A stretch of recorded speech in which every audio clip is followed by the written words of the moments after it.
오늘 본문에 나오는 아리마대 요셉이라는 인물에 대한 말씀입니다.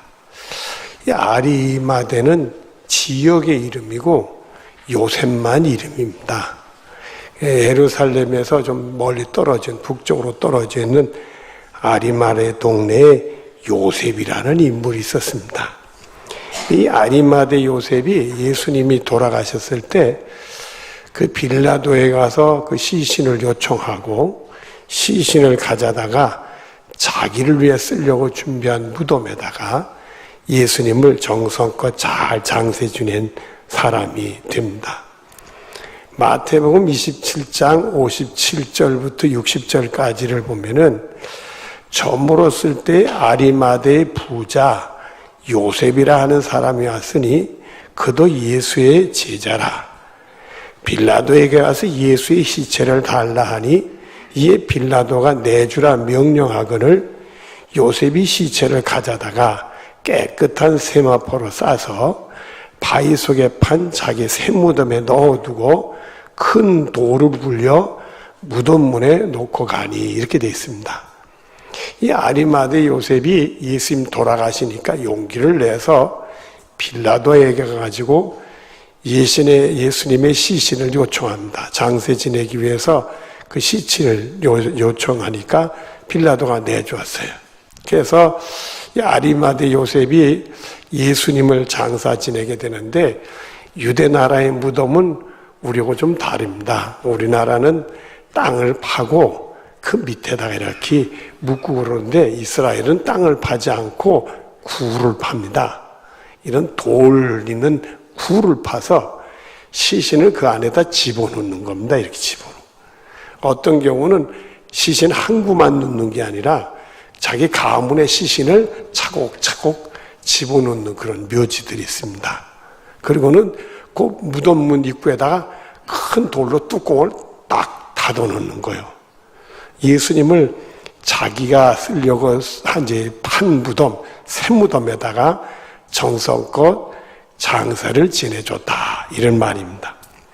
근데 오늘 오늘 말씀에도 있습니다만은 이 아리마대 요셉이 예수님의 제자다. 그렇게 했어요. 이 예수님의 제자가 어떻게 됐을까?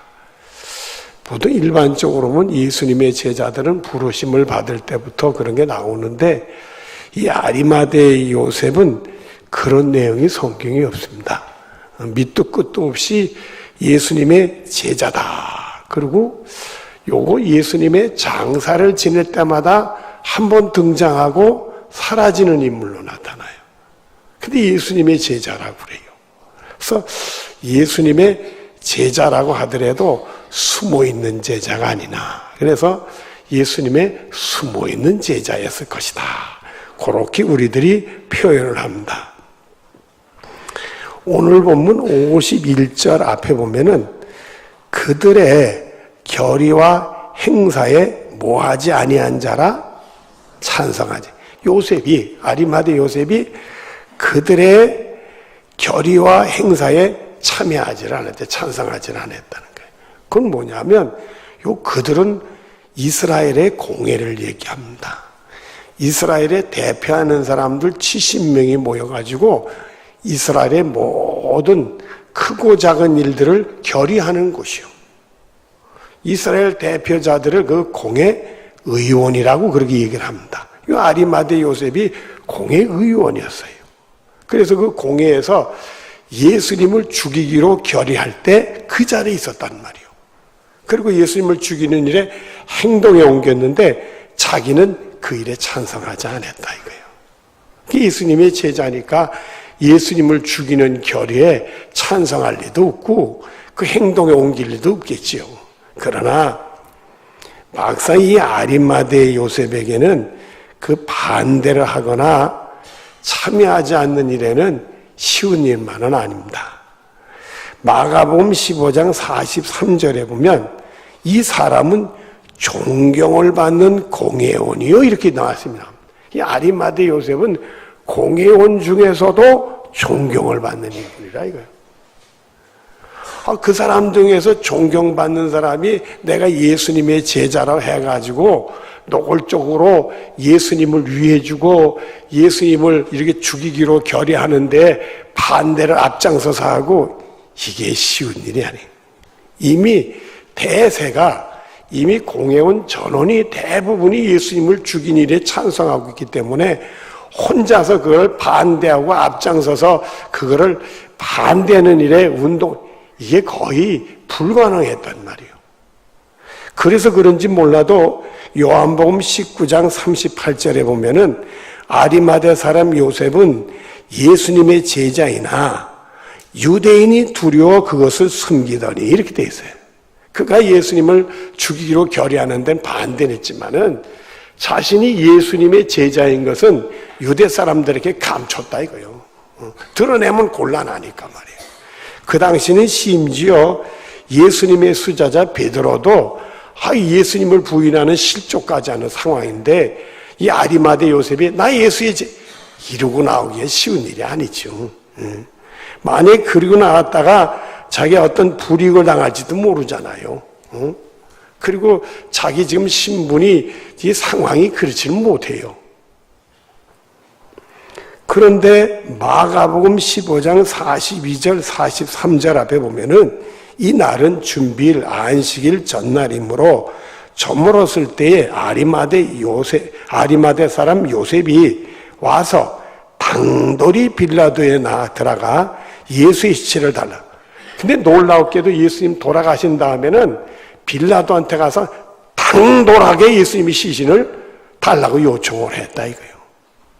아마 본인이 공의의 원이니까, 이스라엘에서도 인정받는 사람이니까, 나 공의의 원이니까 그 예수라는 분을 내가 장사 지내야 되겠으니까 그 시신을 저한테 내주십시오. 자기 신원도 밝히고 당당하게 얘기를 하지 않았겠느냐. 예수님이 막상 돌아오시 나니까 자기도 명색이 예수님의 제자인데 가만히 있을 수가 없었던 거예요. 자기 신원을 들여다보면 어떤 불이익을 당할지 몰라도 내가 어떤 불이익을 당하더라도 예수님을 위한 거라면 이번만은 내가 나서야 되겠다. 그러고 나서서 예수님을 잘 장사 지내는 그런 일을 했습니다. 여러분, 이런 일을 당할 때 우리가 꼭 기억을 해야 될 말씀이 있는데, 고린도전서 10장 13절 말씀입니다. 사람이 감당할 시험 밖에는 너희가 당할 것이 없나니 오직 하나님은 미쁘사 너희가 감당하지 못할 시험 당할 쯤에 또한 피할 길을 내사 너희로 능히 감당하게 하시니라. 우리들이 이런 시험을 당할 때 꼭 기억을 해야 되는 것은, 하나님은, 우리가 믿는 하나님은, 살아계신 하나님은 우리가 감당하지 못할 시험을 당하지 않게 해주신다. 여러분들 그렇게 믿으시기를 바랍니다. 정말 우리가 감당하지 못할 시험이 오면 그 시험 당할 쯤에 피할 길을 인도해 주신다는 거예요. 그래서 감당해내게 한다는 거예요. 그래서 우리가 미리 걱정할 필요 없어요. 미리 겁먹다 보면 우물쭈물하고 행동에 못 옮기고 그러는 건데, 하나님은 내가 다 감당할 시험만 주시고 또 그때 피할 길을 인도하는 거니까 믿음 가지고 담대히 나가면은 사실 뚜껑을 열고 나면 별것도 아니에요.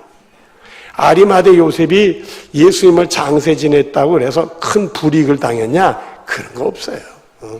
미리 겁을 먹어서 그런 거지, 현실 앞에서 이렇지 않겠나 하고 자기 약한 마음이 불안해서 그런 거지, 용감하게 나서니까 또 아무것도 아닌 거예요. 하나님이 다 지켜보여 주실 줄로 믿어요. 그러니까 여러분들은 시험 당하더라도 용기 잃지 말고, 내가 당하는 믿음은 하나님이 다 감당하게 해주셔. 또 내가 감당하지 못할 걸 피하게 해주셔. 이렇게 이 말씀을 붙들고 믿음으로 승리하는 여러분들 되어지길 바랍니다. 그래서 마태복음 16장 25절에 보면 이런 말씀을 하셨어요. 누구든지 제 목숨을 구원코자 하면 잃을 것이요 누구든지 나를 위하여 잃으면 찾으랴. 예수님 말씀이요. 누구든지, 우리는 이런 시험을 당했을 때 자기 목숨을 자기 스스로가 구원하려고 하면 잃어버린다 이거예요. 그런데 놀랍게도 예수님을 위해서 잃어버리면 도리어 찾게 된다 이렇게 말씀했어요.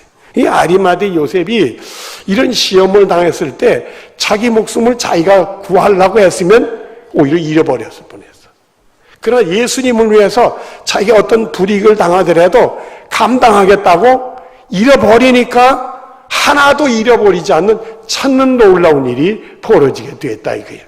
그래서 우리들은 항상 무슨 세상 일을 할 때도 이게 주님을 위해서 말입니다. 내가 내 목숨을 구원하려고 하면 이건 잃어버리는 거니까 주님을 위해 차라리 잃어버린다. 이러면 주님이 도리어 찾아주는 은혜를 얻게 되는 줄로 믿습니다. 유대인들의 어떤 불이익을 당한 것도 아니고 지금 와서는 많은 이들이 이 숨겨진 제자였지만은 예수님의 장례를 치르는 놀라운 영광돌이 일을 하는 귀한 분으로 우리가 여기게 됐단 말이에요. 오히려 자기를 잃어버린 게 아니라 주 안에서 자기를 찾는 축복의 사람으로 바뀌어지게 됐다 이거요. 여러분, 그래서 우리들이 절대 시험 당할 때 두려워하지 마세요. 하나님이 다 감당할 시험 주신다. 내가 감당할 거 못할 것 같으면 피할 길을 인도하신다. 요 말씀 붙들고 믿음으로 나가서 승리하는 여러분들 되어지길 바랍니다. 이 아리마대 요셉이 이렇게 용기를 냈더니 거기에 전염성이 생겼어요. 어떤 전염이 왔느냐? 요한복음 19장 39절부터 40절에 보니까 일찍이 예수께 밤에 찾아왔던 니고데모도, 여러분 니고데모 알지요? 요한복음 3장에 나오는 인물. 밤중에 이 사람도 공회원이요. 70인 중에 하나요. 이 사람도 밤에 예수님 찾아왔어요. 대낮에 찾아오면 곤란하니까 입장이. 하루에 밤에 몰래 예수님을 찾아왔다가 거듭남의 진리를 들은 사람이에요. 이 니고데모도 자기 신원을 싹 감추고 있다가 아리마대 요셉이 치고 나오니까 용기를 냈어요. 이 사람도. 그래가지고 아리마대를 돕기 시작을 합니다. 몰약과 침향 섞은 것을 100리트라쯤 가지고 온지라 이에 예수의 시체를 가져다가 유대인의 장례 법대로 그 향품과 함께 세마포로 쌌더라. 이 아리마대 요셉을 도와가지고 예수님을 잘 장례 치르는 일에 니고데모도 함께하게 됐다. 그 아리마대 입장에서 보니까 요 니고데모도 예수님의 숨은 제자인 줄 몰랐던 거예요. 보니까 자기 혼자 한 줄 알았더니 동지가 또 있네. 에? 여러분들, 그 두 사람이 얼마나 용기가 냈겠어요. 이 두 사람이 믿음의 동지가 된 줄로 믿습니다. 그러니까 우리들이 다 염려는 주님께 붙들어 매놓으면 되는 거예요. 그래서 히브리서 10장 38절부터 39절에 보면 나의 의인은 믿음으로 말미암아 살리라. 하나님께 구원받는 의인은 무엇으로 산다고요? 믿음으로 산다 이게. 또한 뒤로 물러가면 내 마음이 그를 기뻐하지 아니하리라 하셨느니라. 우리는 뒤로 물러가 멸망할 자가 아니요 오직 영혼 구원함에 이르는 믿음을 가진 자니라. 우리 믿음은 앞으로 가는 거요. 세상의 환경과 입장과 처지를 보면 움츠러들 수도 있어요. 시험 들 만한 일이 생길 수 있어요. 그러면 움츠러들어서 우리 믿음이 들어가면 멸망이라는 거예요. 의인은 믿음으로 말미암아 살리라. 우리는 앞으로 가는 사람이요, 하나님이 내 영혼을 구원해 줄 줄로 믿고 믿음으로 나가는 사람들이 우리들이라고요. 여러분, 믿음대로 될 줄로 믿습니다. 여러분의 믿음은 뒤로 가는 게 아니라 앞으로 가는 축복이 여러분의 것이 되어지길 바랍니다. 절대 우리는 뒤로 물러가는 믿음이 아니요, 앞만 보고 가는 믿음이요. 의인은 믿음으로 말미암아 살리라. 할렐루야. 자, 이 아리마대 요셉이 예수님의 제자가 되는 구체적인 사건은 없는데 오늘 본문에 보면 아리마대 요셉이 이렇기 때문에 예수님의 제자가 되지 않았겠나, 그런 것을 찾아보시는 내용의 말씀들이 두 군데가 나와요. 첫째는 오늘 본문 50절을 보십시다. 공회원으로 뭐하고? 선하고 모한 요셉이라는 사람이 있으니 이게 아리마대 요셉은 선하고 의로운 사람이었다. 이게 여러분들은 선하고 의로운 사람이 되어야 돼요. 사람이 말입니다. 예수를 안 믿어도 선하고 의로운 삶을 사는 사람들은요, 예수님을 만나게 되면 쉽게 믿어요. 또 예수님을 만나서 예수를 믿게 되면 잘 믿어요. 그래가지고 얼마 믿지도 않은데도 아주 믿음 생활을 오래 한 사람처럼 훌륭한 믿음을 보여주는 경우가 있다고요. 그 왜 그런지 알아요, 여러분들?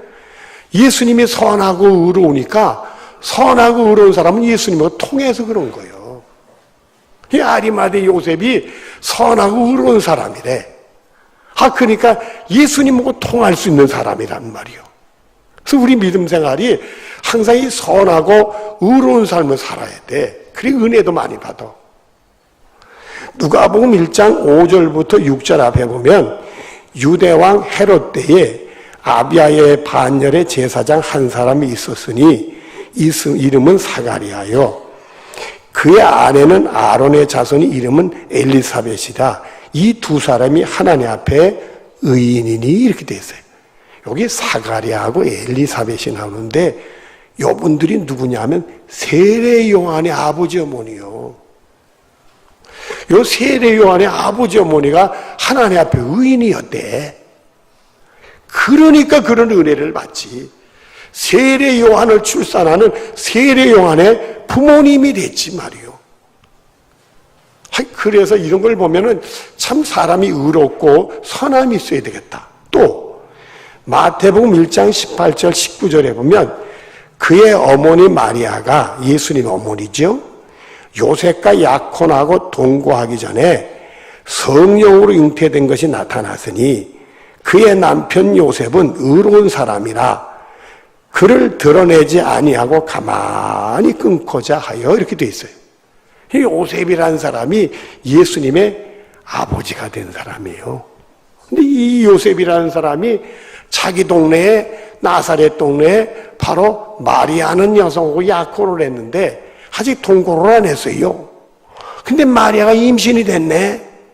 우리는 알지만 성령을 통해 임신이 됐잖아요. 예수님 탄생을 위해서. 근데 요셉은 그걸 몰랐어.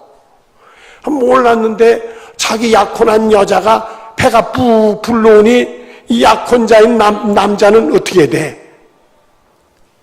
화가 나지. 배신감 느끼지. 가만히 있을 수 없지. 약혼을 파해야지. 그래요, 안 그래요? 남자들. 근데 이 요셉은 의로운 사람이라 그걸 드러내지 않고 조용히 해결하려고 했다 이거예요. 그러다 가브리엘 천사를 통해 은혜를 받아가지고 예수님의 아버지가 됐단 말이에요. 예수님의 아버지가 됐단 말이에요. 세상에 이런 은혜가 어딨냐 이거예요. 이 사람이 의롭고 선하게 하니까 하나님이 그런 축복을 주시는 거예요. 또 사도행전 9장 36절부터 37절 앞에 보면 요빠라는 동네는 이스라엘의 지중해 연안에 있는 조그만 동네인데 다비다라는 여제자가 있으니 다비다라는 여제자가 있었어요. 그 이름을 번역하면 들어가라는 이름으로 번역이 되는데 선행과 구제하는 일이 심히 많더니 요 다비다는 선행과 구제하는 일이 많았대요. 그때 병들어 이분이 나이가 많아가지고 병이 들어 죽었어요. 나이 많이 들어서 죽는 건 뭐 어쩔 수 있겠어요. 그런데 39절 뒤로 40절에 보면은 모든 가부가 베드로의 곁에 서서 울며 들어가가 그들과 함께 있을 때에 지은 옷과 겉옷을 다 내보이거늘.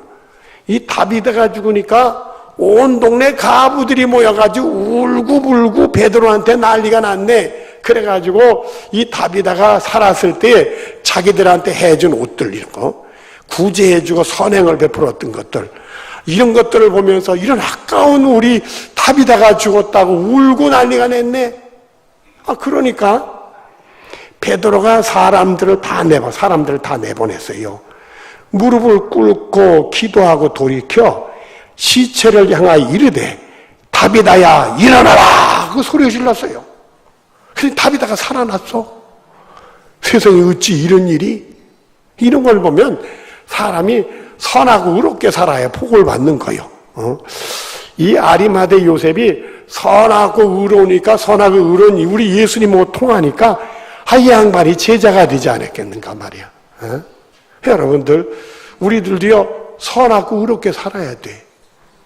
자꾸 선한 생각을 해야 돼. 의로운 행동을 자꾸 해봐야 돼. 여러분들 그렇게 하십시다. 그럼 예수님하고 통해요. 여러분 은혜 받을 줄로 믿습니다. 또 두 번째는 51절 뒤입니다. 오늘 본문. 그는 유대인의 동네 아리마대 사람이요 무슨 나라를 기다리는 자라? 하나님 나라, 구원해 주시는 나라를 기다리는 사람이다. 그 얘기는 하나님이 메시아를 보내서 우리를 구원하는데 구원받아 나 하나님 나라 간다. 그 하나님 나라, 그걸 기다리는 사람이었는데 예수님이 누구요? 메시아거든. 그 예수님을 알아봐서 예수님 제자가 됐다 이거요. 요 하나님 나라를, 이 구원을 기다리는 사람들에게는 은혜가 꼭 온단 말이요. 누가복음 2장 25절에 보면 예루살렘에 시므온이라는 사람이 있으니 이 사람은 의롭고 경건하여 이스라엘의 위로를 기다린 자라. 이스라엘의 위로를 기다리는 것은 뭘 얘기하는? 이스라엘의 구원을 기다린 이 시므온이라는 사람이.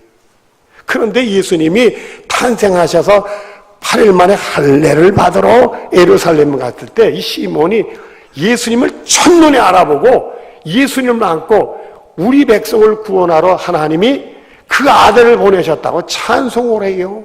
한눈에 알아봐. 이 구원을 기다리는 분들에게는 하나님의 은혜가 주어져서 그 예수님을 알아보더라 이거요. 뿐만 아니라 누가복음 2장 36절 앞에 보면 또 아셀 지파 바누엘의 딸 안나라 하는 선지자가 있어 나이가 매우 많았더라. 이 안나라는 여성이 또 하나 있었어요.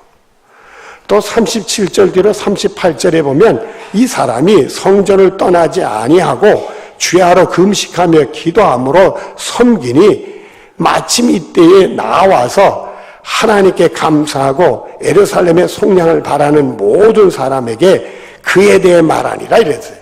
이 안나라는 사람이 그저 항상 이스라엘의 속량, 구원을 바라보면서 성전을 떠나지 아니하고 금식하고 기도하고 늘 섬겼어요. 근데 예수님이 거기 할례를 받으러 왔을 때 첫눈에 알아보고 말입니다. 바로 감사하면서 사람들에게 이분이 우리의 구원해 주여 하나님의 아들이라고 증거하는 사람이 됐다 이거예요. 예수님을 처음 보고 처음 봤는데도 그렇게, 그 아기 때 봤는데도 그랬어요. 이런 걸 보면은 항상 이 하나님의 나라를 구원을 늘 이렇게 기다리고 바라고 소망하는 사람에게는 주님이 큰 은혜를 주시더라 이게. 그래서 시편 107편 9절에 보면 그가 사모하는 영혼에게 만족을 주시고 줄인 영혼에게 좋은 곳으로 채워주심이로다 말씀했어요. 여러분들은 주님의 은혜를 사모하시길 바라요. 주님의 구원을 사모하길 바라요. 하나님 나라를 기다리기 바라요. 그러면 주님께서 만족으로 주시고 여러분이 그 영혼을 그 사모하는 마음으로 줄이면은 좋은 곳으로 채워주는 축복이 여러분의 것이 될 줄로 믿습니다. 이제 말씀을 정리합니다. 여러분은 아리마대 요셉의 은혜가 여러분의 은혜가 되어지기를 바라요. 아리마대 축복이 여러분의 축복이 되어지기를 바라요. 그래서 우리들이 꼭 기억을 해야 될 게 두 가지. 우리도 아리마대 요셉처럼 선하고 의롭게 생각한다. 그래서 자꾸 우리가 생각을 선하고 의로운 생각을 자꾸 하고 행동도 자꾸 선하고 의로운 행동을 자꾸 해야 돼. 하고 또 하고 훈련을 해야 돼. 우리가 그런 사람이 돼야 돼. 또 항상 하나님의 나라, 구원의 나라를 소망하고 기다리는 축복을 늘 간직하면 그 사모하는 영혼에게 좋은 것으로 만족하고 채워주시는 은혜가 있게 될 줄로 믿습니다. 그래서 여러분들은 늘 하나님의 구원을 사모하면 틀림없이 여러분들은 하나님의 큰 은혜 받는 복이 있게 될 줄로 믿습니다. 기도하겠습니다. 사랑이 많으신 하나님 감사합니다. 서로 은혜 중에 아리마대 요셉을 봤습니다. 이 사람은 유대의 공영으로 결코 예수님의 제자가 되기에는 쉽지 않은 사람이었습니다. 그러나 이 사람은 선하고 의로운 사람이라 예수님하고 통하는 사람이었었습니다. 또 하나님의 구원의 나라, 하나님 나라를 기다리다가 바로 예수님을 만난 사람이 되었습니다. 아버지, 우리들도 항상 선하고 의롭게 살기로 원하며 하나님의 구원의 나라를 늘 기다리다가 축복받는 사람들이 되게 하여 주시옵소서. 예수님의 이름으로 기도드리옵나이다. 아멘.